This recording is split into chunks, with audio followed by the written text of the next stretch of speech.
The Queen of England has made a number of speeches recently. Mm-hmm. And in all the speeches, she was wearing normal clothes. Mm-hmm. Yeah. Without Her crown. crown. Yeah. I watched it. You are not a queen if you don't have a crown. Mm-hmm. Mm-hmm. Oh, there something changed. Changed. Yep. Something. Yep. Absolutely. Something changed. But what? I mean, that's the question. Mm-hmm. What? Because Mm-hmm. for thousands of years, the Mm-hmm. king and the queen wear their crowns, Mm-hmm. and Mm-hmm. they like to do it, right? You know, it's Mm-hmm. part of the pomp and the circumstance and the ceremony of everything. They enjoy it. It's very, very strange for the queen Mm-hmm. not to be wearing a crown. And with her were Camilla and Charles. You know, Charles is a dangerous person. Mm? Why? Well, first of all, he killed his wife. Yes. Right? Diana, yes. Right. So that's Mm-hmm. you know, that's not very nice. Mm-hmm. And when you have a lot of money and a lot of power, and still all the stories about you are negative, something's really wrong somewhere. Right? Because, you know, if you have all the money and all the power, it should be very easy to pay some marketing agency to produce a lot of positive stories about your fantastic philanthropic work across the world with wildlife organizations and charities and environmental groups, but there's never really any stories like that, or very few. There are very few stories like that.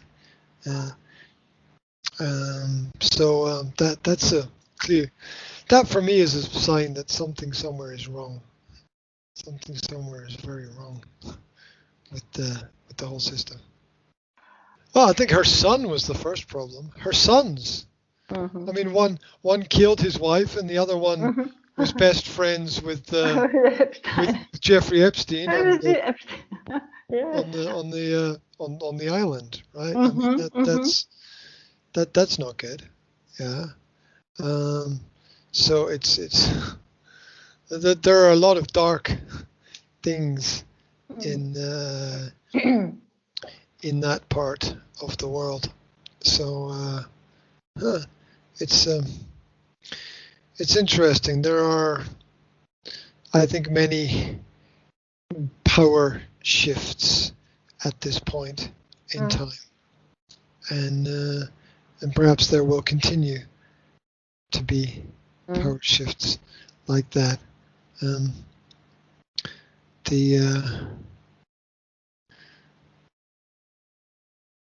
I think the companies in control of the technology have way too much information. It's not all bad. You know, you can do good things with information.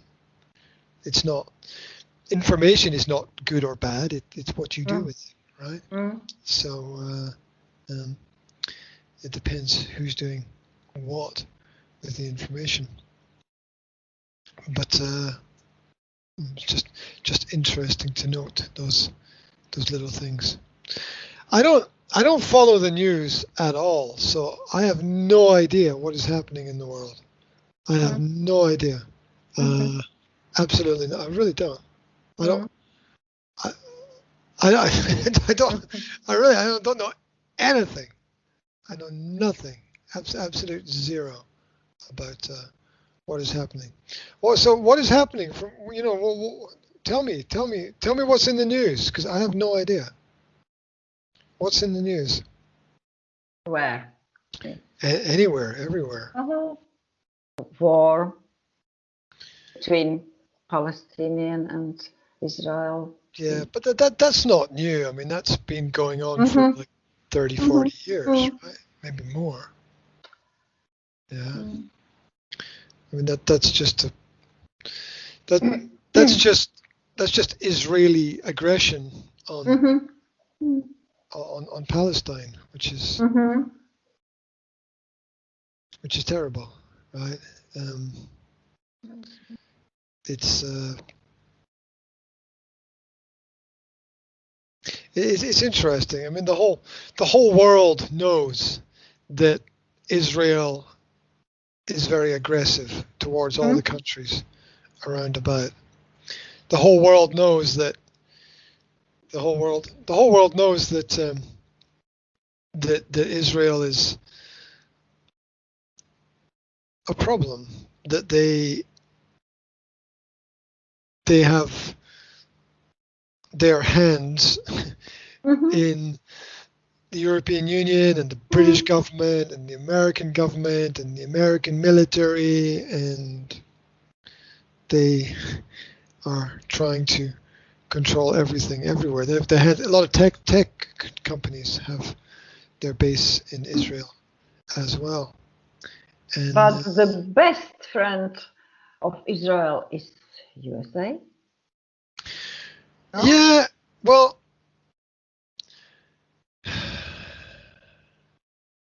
yes. Okay, the best way to answer that is yes. It's a bit more complicated because it's more like Israel basically runs the USA at this moment in time. So it's not that they're best friends, it's that Israel controlled the American political system at this moment. So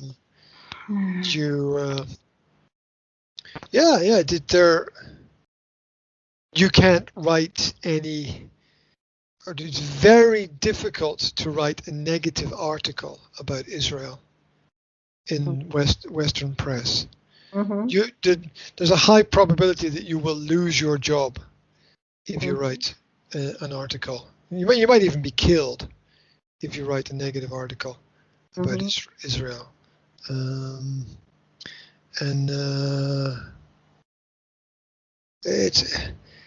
It's all very strange because, like I said, everybody knows what's happening.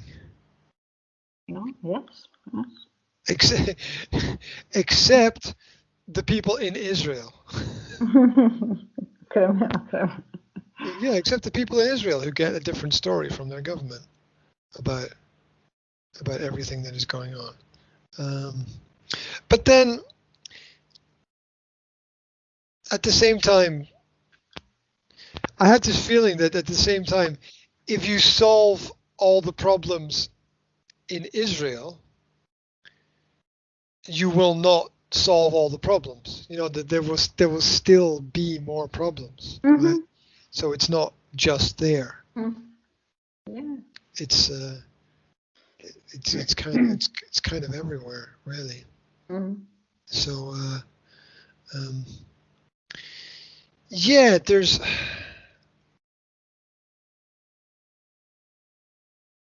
Yeah, I stopped watching the news a long time ago just because there was nothing positive there, and and also the quality of the writing and the quality of the news is just there was a period of time where it was more balanced and more practical and more relevant and more helpful. But that's gone now. That's completely gone. The same way that, to be honest, democracy is completely gone now. Because at one point in time, it was everybody has an opportunity to make a change. Where's that now? That's not there. It's not visible to me anyway. That everybody has an opportunity to make a change. I don't think they do now. Now more than ever, it's very, very clear that money is power, and power is control of everything. And it's very, very easy now to just turn off a bank account, turn off PayPal account, stop access to money, or even for computer hackers to shut down systems for periods of time. And and we don't, you know, there's only one internet, right? That's a bit of a problem. It's a bit of a problem because in the past there were different countries, and you could go to different countries, and each country was different, and they had their different culture, and their different habits, and their different ideas, and their different languages, and you know, all the historical aspects. And now there's just one net. There's just one internet, and basically whoever controls the net controls what is happening. They control the flow of information, and strangely enough, from my perspective, and I could be wrong, people seem to be more stupid today than ever. And yet, at the same time, more intelligent, because more people have access to more information, so they know more. But most people don't choose that road. Most people. I've got articles on my website about history and philosophy and personal development and relationships and families.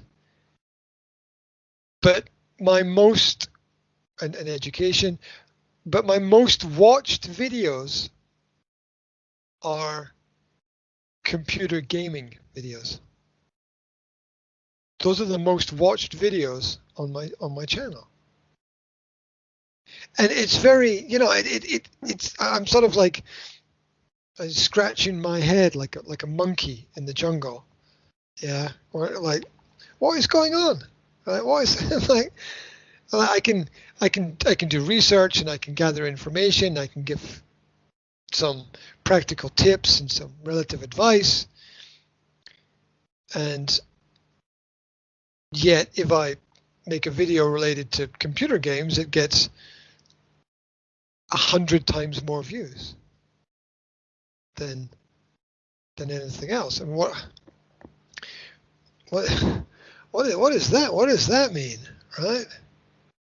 And it's not about promotion and publicity. People are looking for videos about games.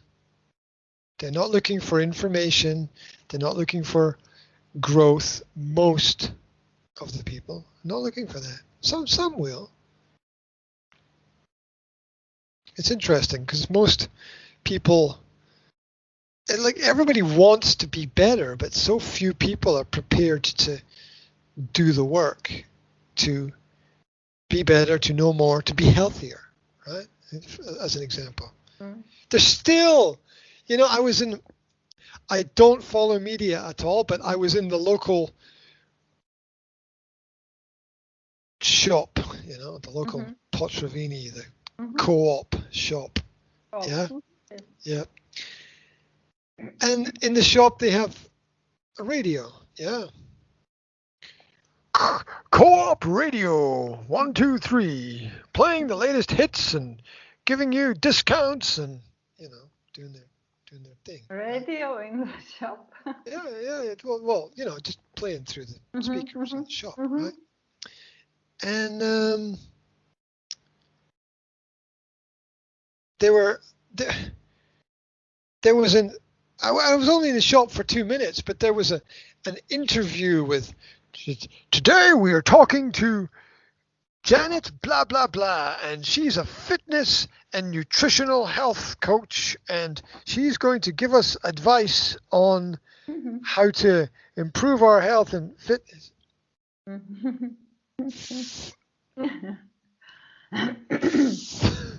Fuck, we've had 60, 70 years of nutritional health and fitness advice, and we're sicker than ever.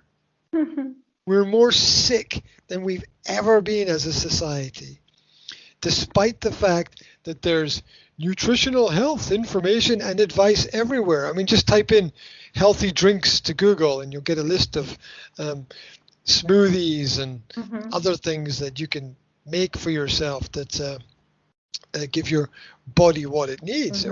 We're, you know,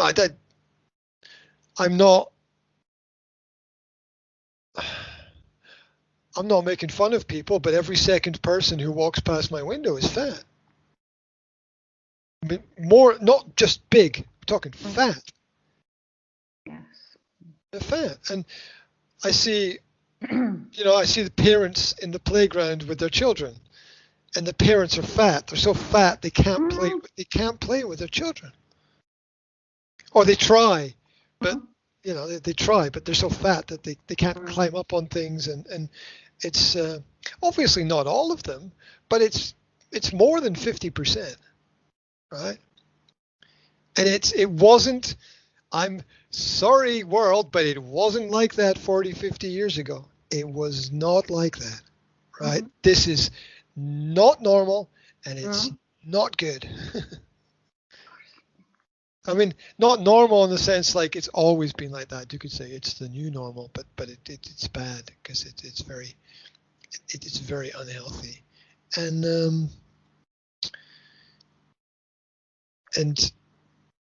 here's my opinion. I'll just tell you my opinion. My opinion is that for most people, not all people, because everybody's different. For most people, a sick body is a sick mind. Because it starts in the head. Your choices begin in your head. There might be special circumstances that cause something to be different or make a person's life harder than it should be, but it all begins in the head. And if a person is making, if visibly people have made bad choices or the wrong choices. I'm sorry, if you grow up in this society, perhaps it's normal for you. But if you go out and you go and travel around the world and you go to different countries and you look at different lifestyles and different habits, you will see a lot healthier people in other countries than this country. People be a lot healthier. Slovakia will be one example where people are a lot healthier there than they are here. And I'm not biased or anti anyone or anything, because I want everyone to have opportunities and be healthy and live a good lifestyle. But the people are not making the right choices, and it's not working. Like I said, there's health magazines in every magazine shop. There's a section on health books in every bookshop. Yeah, you can download free ebooks very easily online. It's really, really not that complicated. And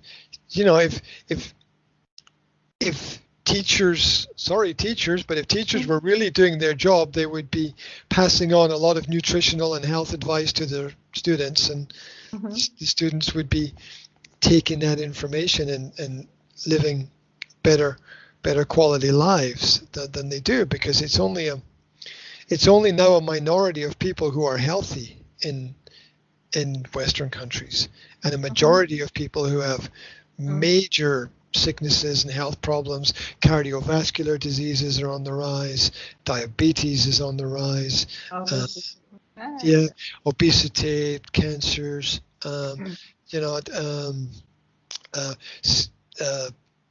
eczema, skin problems, asthma, um, A lot of development.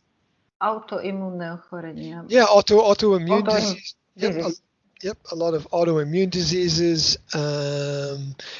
Developmental diseases as well, like autism, right? Which can be connected to diet as well. Yeah. So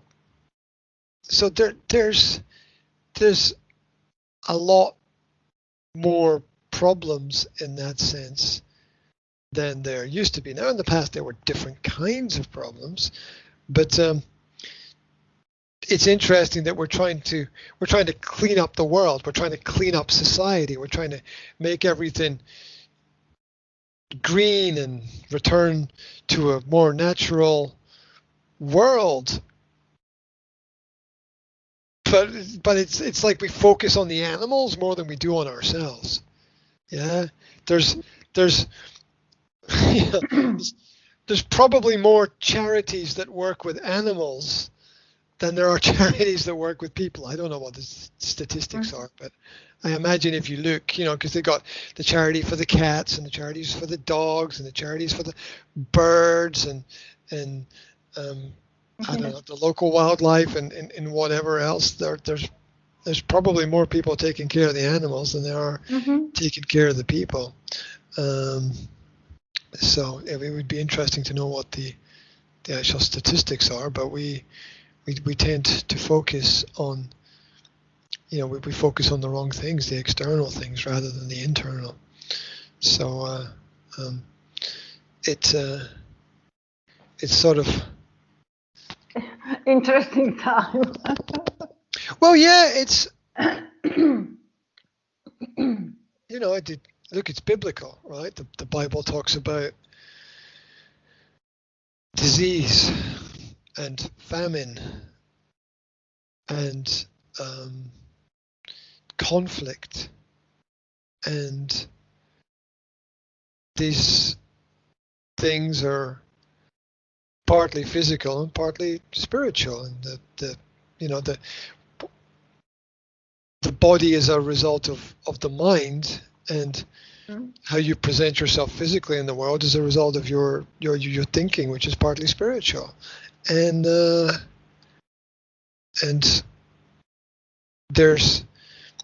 are more and more restaurants opening and more churches closing.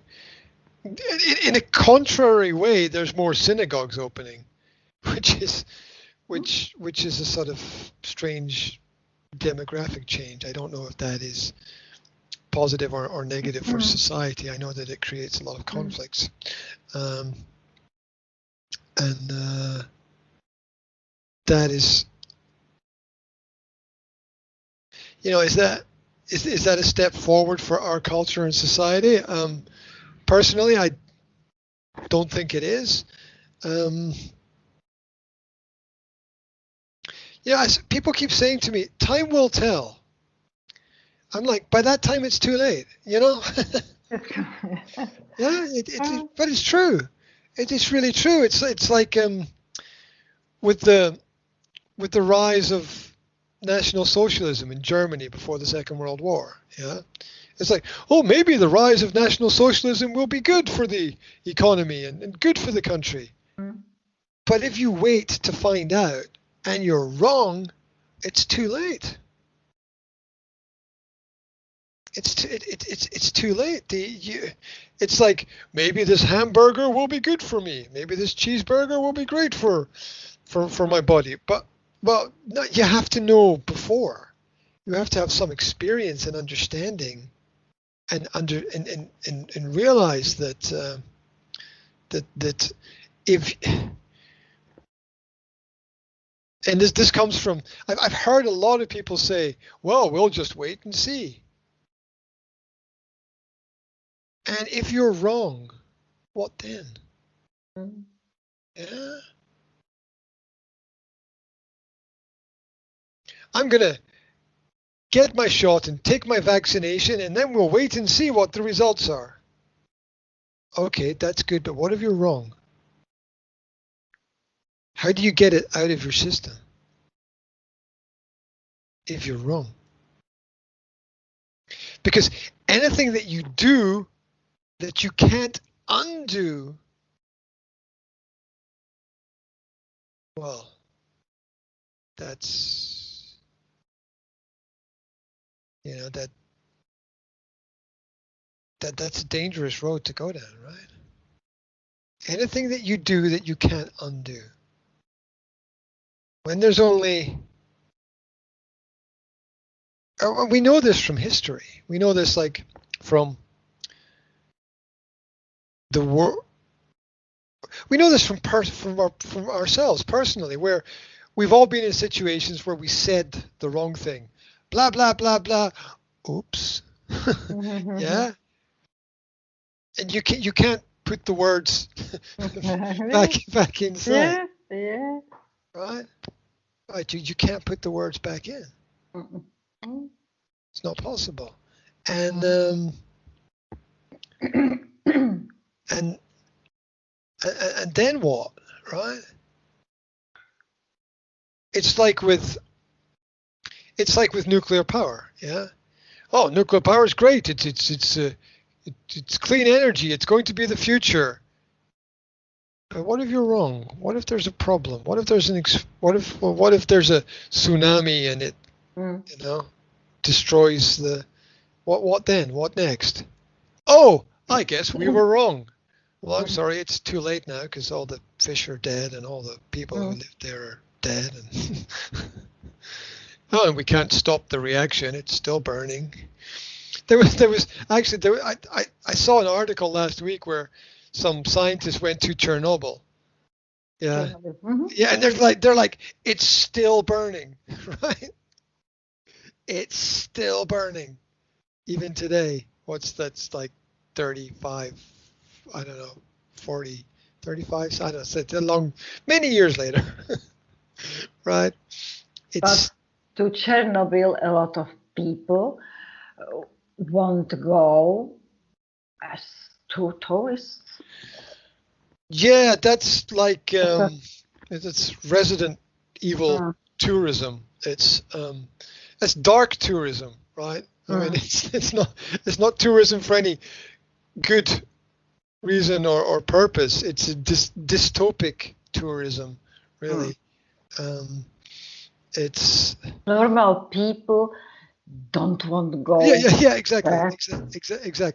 Exactly. Normal people don't want don't want to go there. Yeah, and yeah. Who are the people who won't go there? Well, it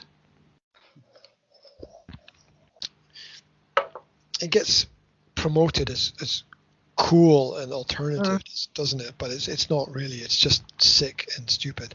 And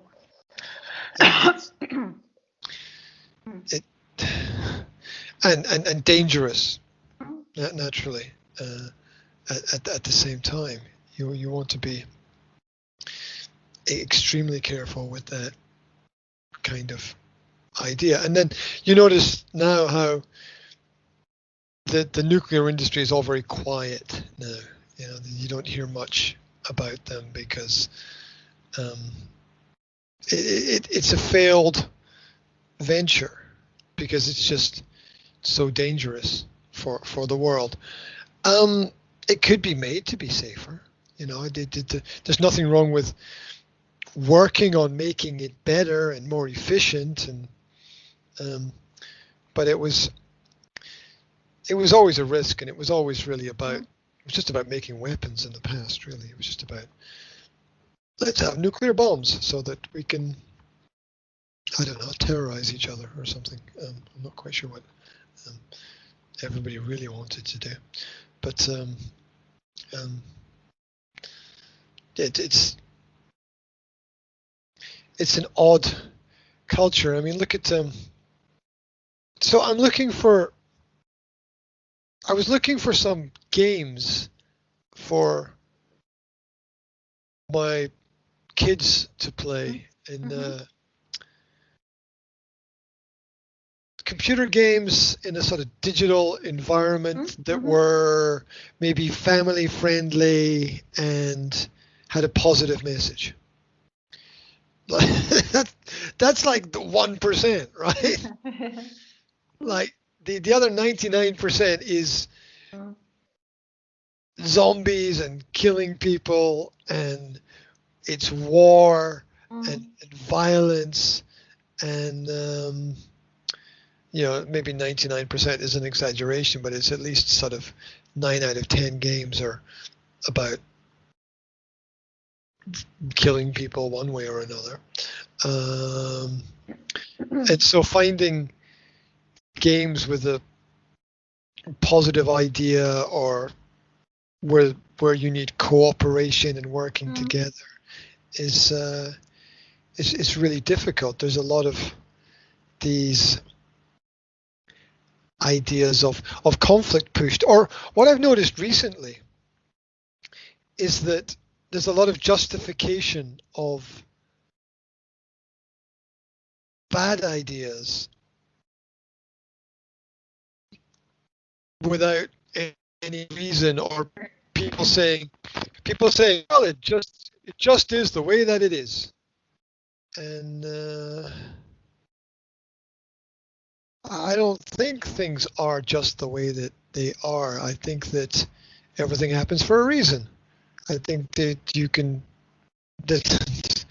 there's nothing there's nothing important that's just really spontaneous. Everything has a story, everything has a history. There's a reason for every single thing that happens, but you have to be prepared to put in the time and the effort and the energy and the study to look into the topic and maybe go back through history and find out why something happened. And people are just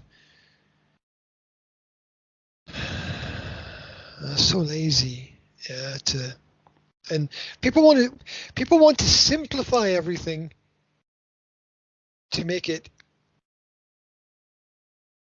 easier and better, and I'm not sure that that's a good thing, right? I understand the want to make life better for children, for example, by simplifying things and making a lot of things easier. But what if the children actually benefit from the challenges, from the difficulties? Not that everything should be difficult, but where's the risk, right? Because there's this balance in life of risk and reward. Yeah, risk and reward. If there's no risk, there's no reward. If the mountain is small, it's very easy to climb it. Right? Yeah, I mean, if it's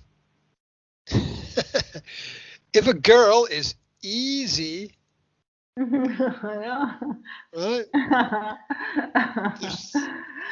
Where is the value in that, right? There's no value. And the same with a guy, right? If in the same context a guy is easy, maybe in a slightly different perspective, but that's not good either, right?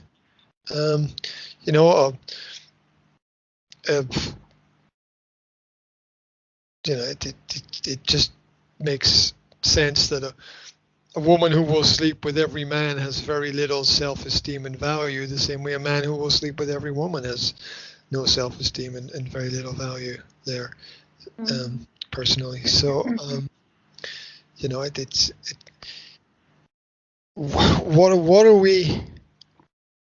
what values are we teaching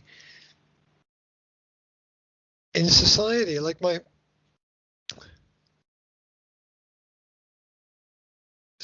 son is in a Catholic school, which bothers me because I know that Catholics are not, Catholics are not as Christian as they used to be. I'm sorry, but that's the truth. They're not as Christian as they used to be, right?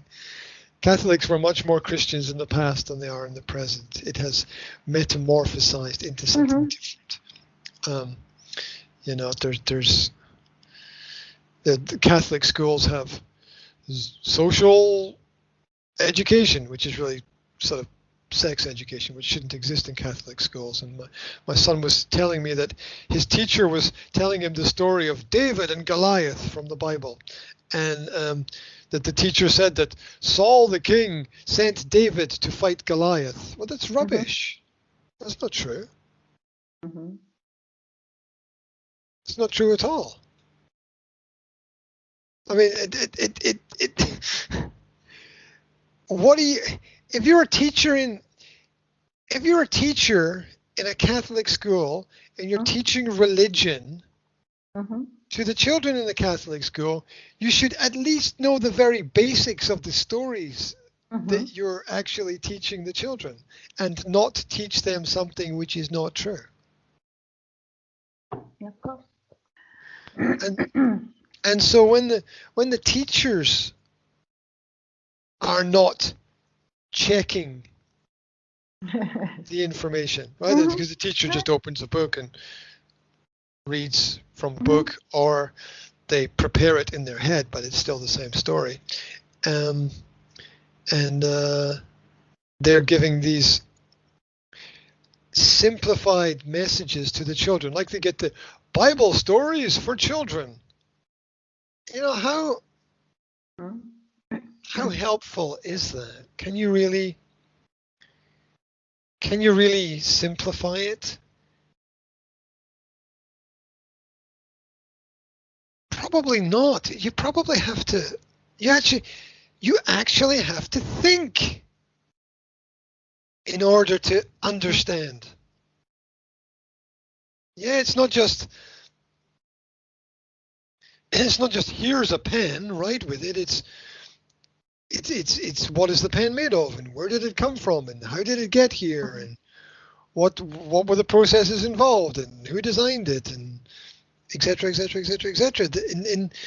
And so if you simplify a story like the Bible stories, you miss the point. The whole point is that it was complex. The whole point was that it was difficult.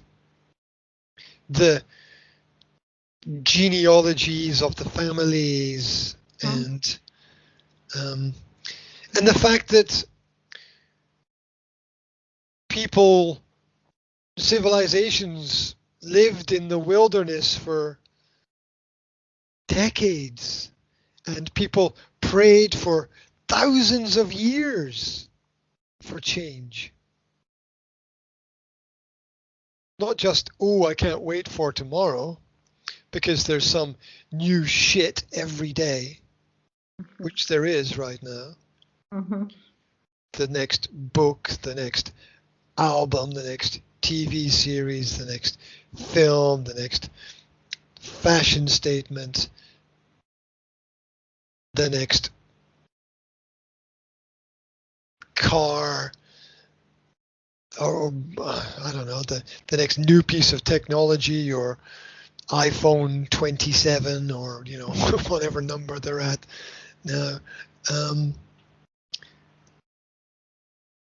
It's all just handed to people, and they don't have to do much work to get it. Don't get me wrong, some people work hard as well. There are people who work out there who work very hard, but in general, the cultures and society of the West are just given everything, and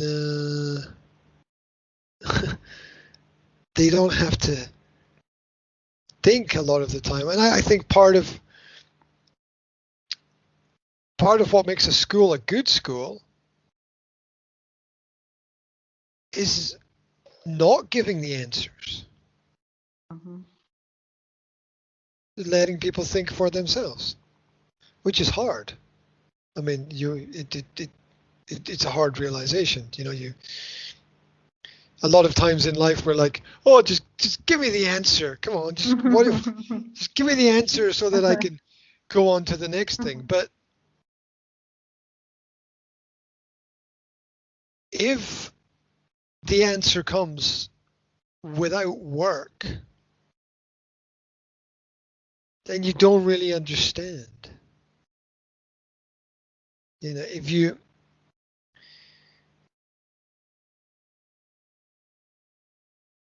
we are disconnected. We're not connected as we used to be. The families are not connected as they used to be.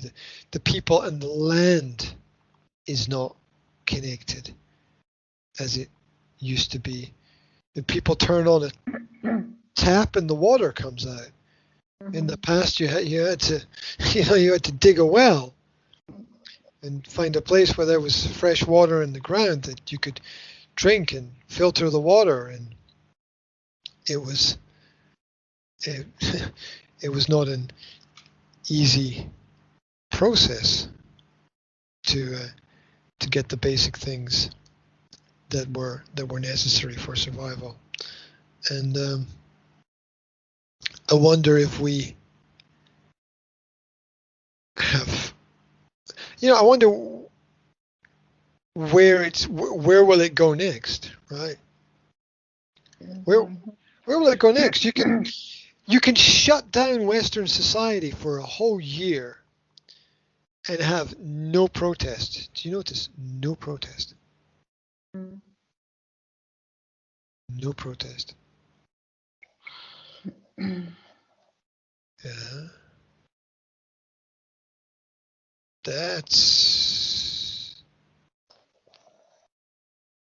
That's pretty interesting. And okay, why? Well, why is there no protest? Well, first of all, people are given a lot of information that informs them or confuses them. As a result, they don't protest. Then they are given their entertainment, so there's something for them to do, so they don't protest. Then a lot of people are, to some level, supported financially. As a result, they don't protest.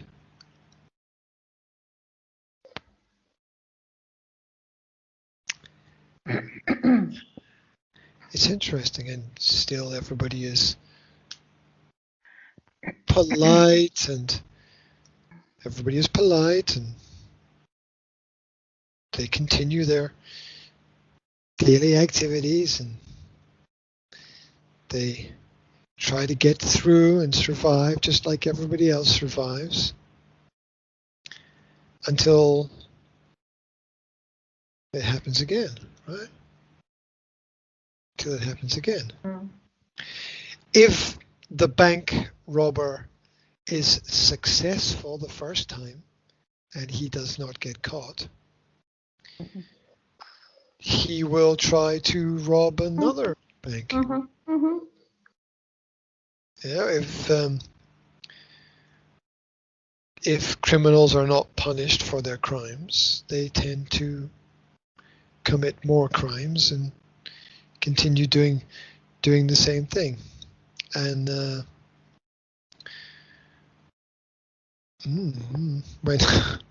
when criminals get into power, who's gonna punish them, right? Who's gonna punish them? It's maybe nobody.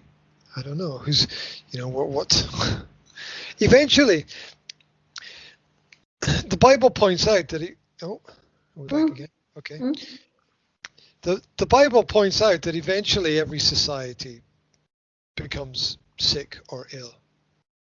It happens. And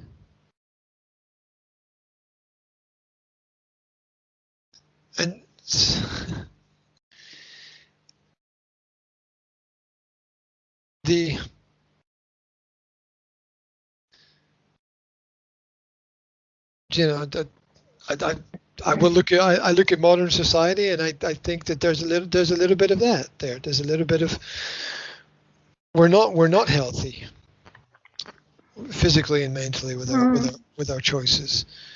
And what is promoted is a lot of the time something that is unhealthy. And not all the time, but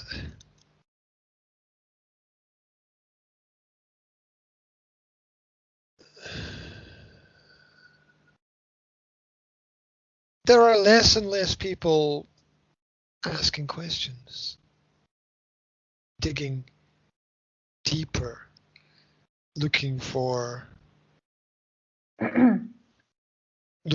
more. I don't know. Maybe looking for more information, or they're just being tired, I suppose, with things. You fear for the kids. All the video games are now free, right? You give somebody a smartphone and there's 1 billion endless games that they can play on the phone for free, and they never have to think. Luckily, there's a lot of great parents who realize that time with technology should be limited, and that there should be a balance of activities. But it's always a danger because it's so easy. So easy just to give the phone to your kids because you're tired or busy or something, and they will disappear into that world to a certain extent. Maybe some will go in and come out. Maybe some will find something they can learn from in that world. Maybe. I mean, it's the best.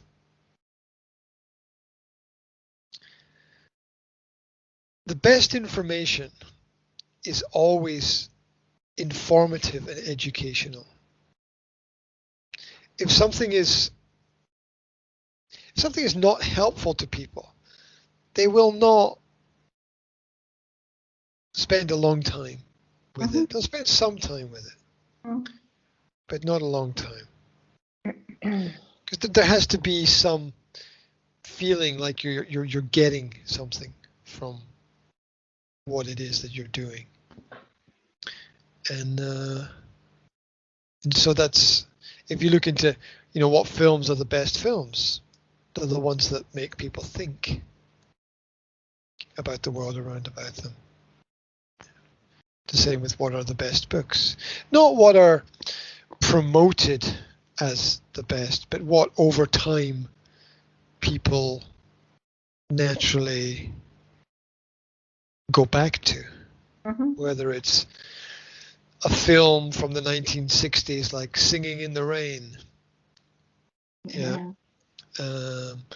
or like The Matrix would be sort of a modern film in that context, where it made people think about technology and the effects that technology have on people.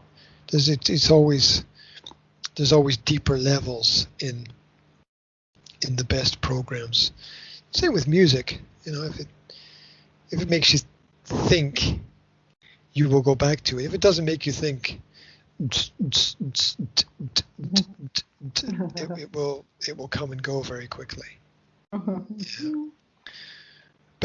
But people return to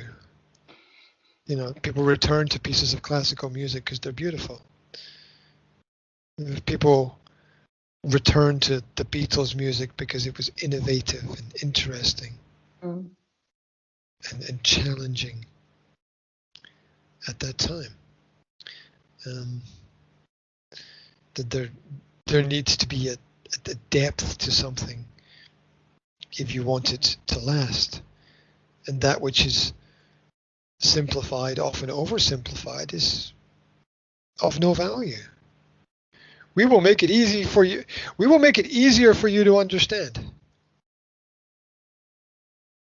But is that a good thing? Right? You can You can make basketball easier by taking the ring and bringing it down lower. But is that better for the game? No. No, it's not. It's not. It's not. The reason why it's good is because it's a challenge. And maybe you do want to realize people's physical limitations, and maybe when the kids are younger, you want to have it a bit lower and a smaller ball, and you want to have something that fits into that something that leads them in the right direction. But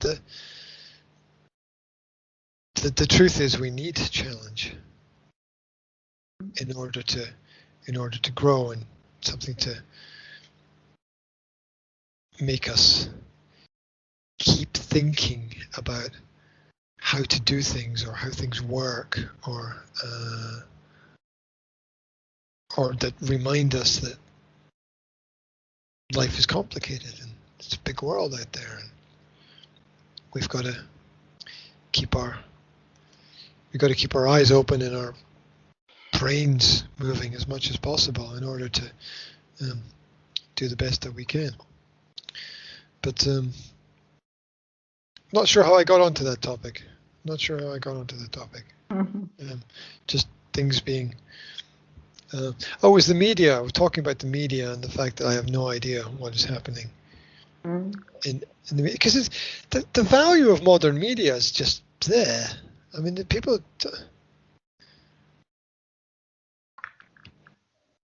It's the narrow spectrum that people view life in. Yeah. I'll give you a little example. It's the logical principles where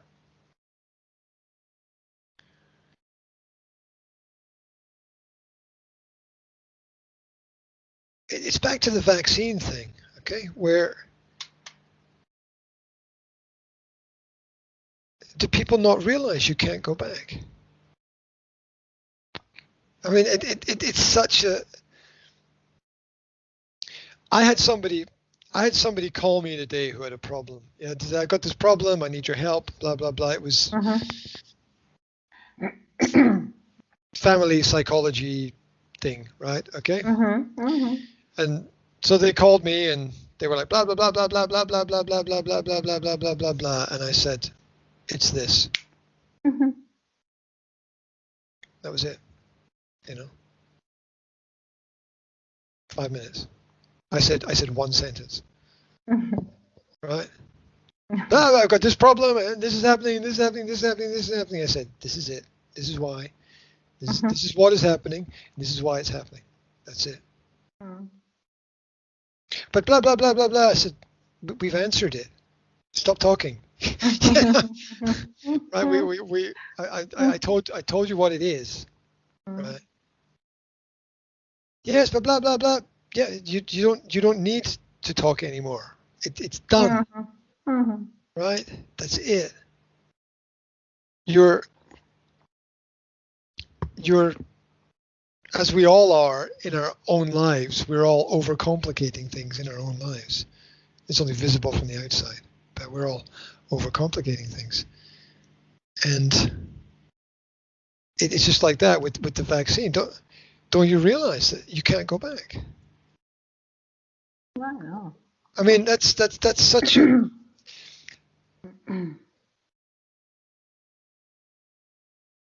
In everything we do in life, we need room for mistakes. Yeah? In everything we do in life, whether we're working in our work, in our office job, or we're driving a car, or we're making a meal, or we're planning a trip, or we're washing our clothes, or whatever we do, there has to be a space and a place for mistake. because we make mistakes every day Mhm. on a daily basis. Little things, but you know, they're there, right? So anything that we do, which is an experiment, which we can't change, it's really dangerous. It's really dangerous. And look, I'm a person who, in the past, as a child, I was vaccinated, and when I arrived in Slovakia for the first time, I had to take vaccinations to work in that country, and I got vaccinated for the flu. I don't know, a long time, maybe 15 years ago, 16 years ago, I was vaccinated against the flu. I got very sick after that. I didn't connect it at the time, right? I didn't connect the vaccination with getting sick, but now I do. Later on, now I do. Yeah. But this whole idea that you it's so simple, you can't go back. If you're wrong, there's no way out. There's no way out. And nobody wants to talk about it. Nobody wants to have a discussion about it. Nobody even wants to do a comparative study.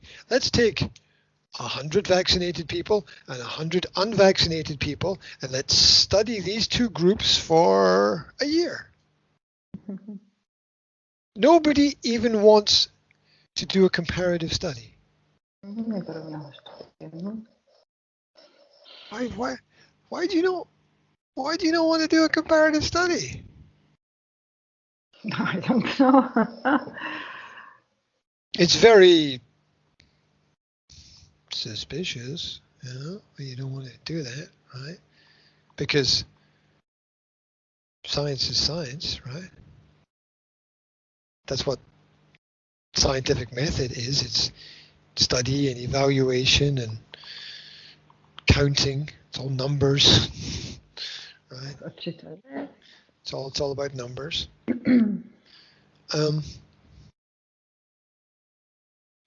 Yeah, and maybe we will make progress, but what is the price? What is the cost of that? Yeah, and who pays the price, right? Who pays the cost? I'm very happy with the idea of my decisions and my choices and the risks and rewards in my life. But it's different when my decisions and my choices cause risk in other people's lives. That's a different thing. Yeah. That is it's dangerous then, right? It's dangerous. And so back to the biblical story. So David was a hero, right? David killed Goliath. But later in life, David's life took a turn. You know?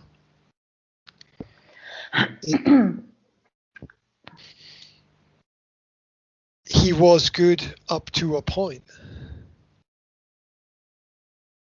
But then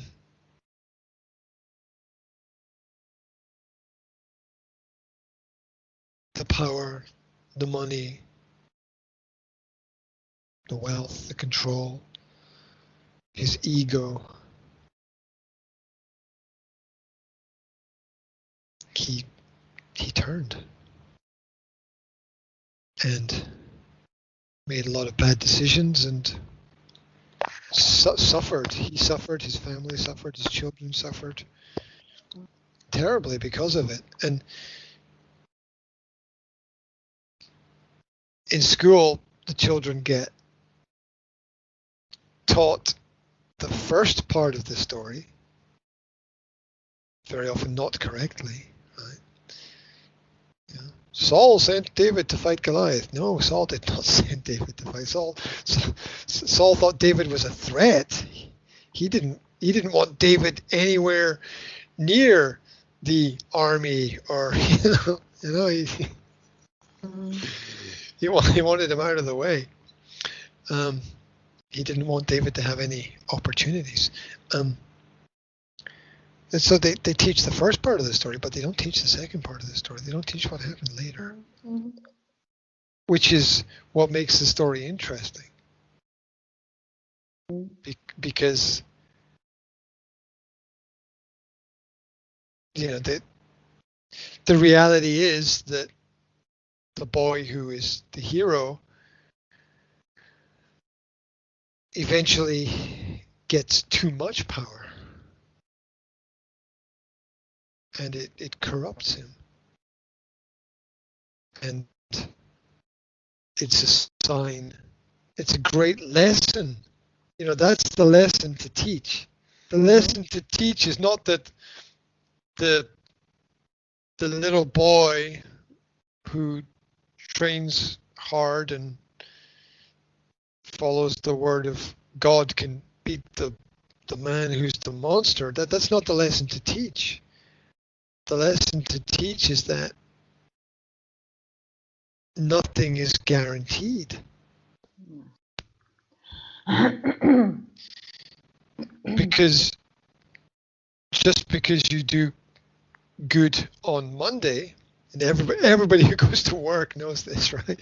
Just because you do good on Monday doesn't mean anything on Tuesday, because you're going to get up and do it all over again on Tuesday, right? And then you have to get up and do it all over again. It's really interesting, I had a client once who said, I need your help. My son is taking drugs. And I said, have you ever taken drugs? And they said, yes. I said, well, you can't do anything. Right? You can't tell your son not to take drugs. Well, you can, but why would he listen to you? Right? Because he's just doing the same thing that you did, right? I mean, we over, as I said earlier, we overcomplicate things. And it's very easy to do something wrong.